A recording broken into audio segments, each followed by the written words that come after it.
J'ai 33 ans et je vais vous dire aujourd'hui ce que j'ai appris de la vie. En quelques points.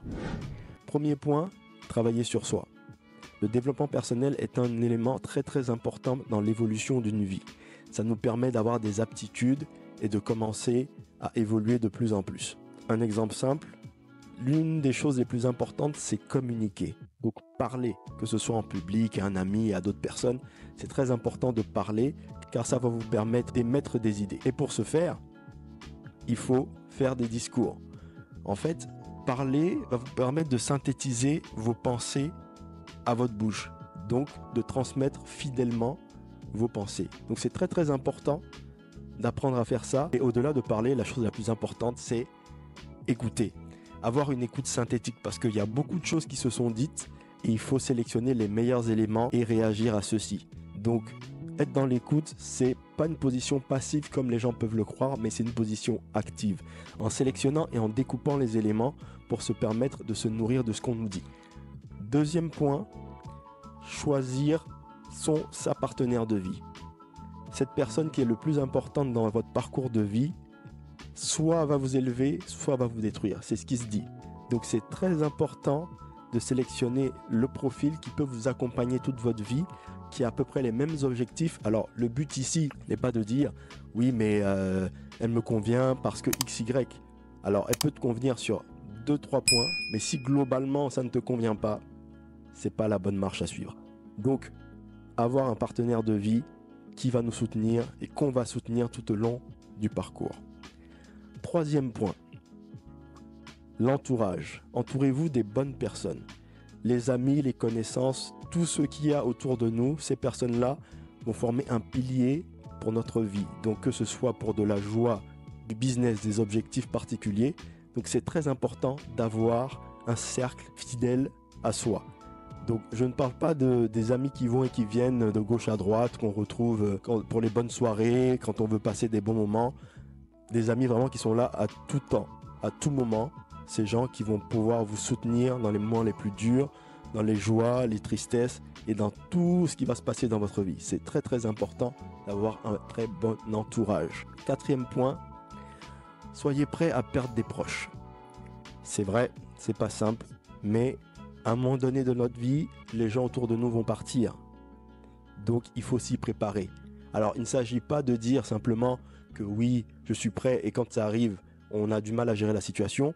Il faut être conscient que ça existe, il faut être conscient que on va perdre des proches et on peut perdre des proches, que ce soit à la date fixée, en tout cas par l'univers, ou que ce soit accidentel, on ne sait jamais. Mais se préparer, en fait, ça permet d'avoir l'esprit clair le moment venu, de prendre les décisions qu'il faut le moment venu. Cinquième point, soyez ouverts à l'apprentissage avec des personnes plus jeunes que vous ou même des personnes plus vieilles que vous. Parce qu'en général, qu'est-ce qu'on retrouve, c'est que les gens sont plus enclins à apprendre des personnes plus âgées, sous prétexte que ceux-ci ont de l'expérience, mais ont un peu trop d'ego pour apprendre avec des personnes plus jeunes.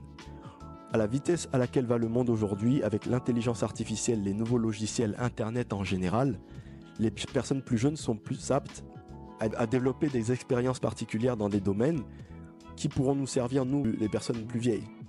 Donc, c'est important d'écouter tout le monde autour de soi, parce que même un petit de 10 ans peut vous apprendre quelque chose. Donc, c'est important de rester ouvert et d'apprendre de toute personne dès qu'elle vous donne des informations. Sixième point, ne vous comparez pas aux autres.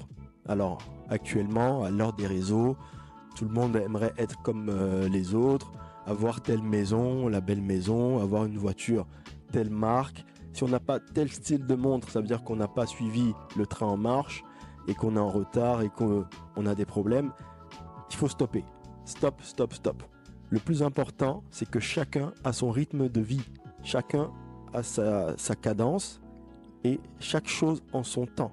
On ne peut pas mélanger les choses et se dire, vu que lui, il a commencé en même temps que moi, il faut qu'il ait les mêmes résultats que moi ou que j'ai les mêmes résultats que lui. Ce n'est pas possible. On a tous un chemin de vie particulier.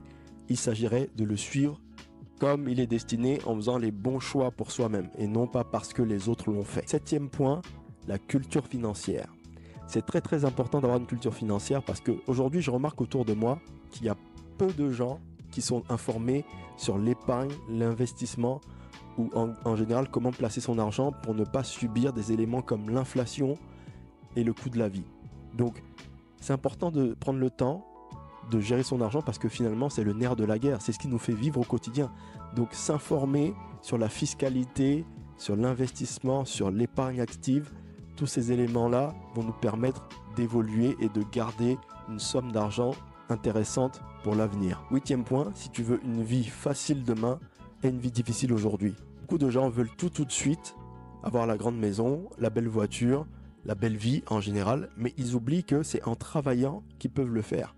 Et pour vous remettre dans le contexte, là où vous êtes actuellement aujourd'hui, votre poste, votre loyer, votre appartement, votre maison, dépend de tout ce que vous avez fait dans le passé.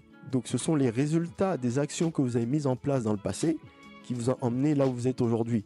Donc si vous projetez un futur prospère et libre, il faut commencer à travailler maintenant. Et peu de gens prennent en compte cette information et se disent que on va y aller, on va le faire comme ça. Donc pour travailler maintenant, il faut faire des sacrifices. Donc c'est en sacrifiant son présent, alors je ne dis pas qu'il faut tout sacrifier, mais en sacrifiant la majorité de son présent, qu'on aura un futur prospère, libre, comme on l'a souhaité. Dans tous les cas, il faudrait que ça rentre dans nos objectifs. Et dernier point, mais pas des moindres, vis le présent. Vis l'instant présent. C'est hyper important. Même si ça contredit ce que j'ai dit plus tôt, il faut que tu sois présent avec les gens que tu aimes, ta famille, tes amis. Fais ce dont tu as envie. La vie, c'est un chemin, mais on est tous sûrs de mourir. Ça ne sert à rien de vivre comme si on n'allait jamais mourir parce que beaucoup de gens pensent que la vie est éternelle, mais le temps passe. Le temps passe extrêmement vite. Donc c'est important de faire ce qu'on aime. Et ce que moi je dis souvent, c'est ne pas avoir de regrets. Faites les choses dans votre vie pour ne pas avoir de regrets. Parce que vivre comme si on n'allait pas mourir et mourir comme si on n'avait pas vécu, c'est vraiment les pires choses qui puissent vous arriver. Donc voilà, c'était moi pour les quelques points que j'ai appris dans la vie. Salut!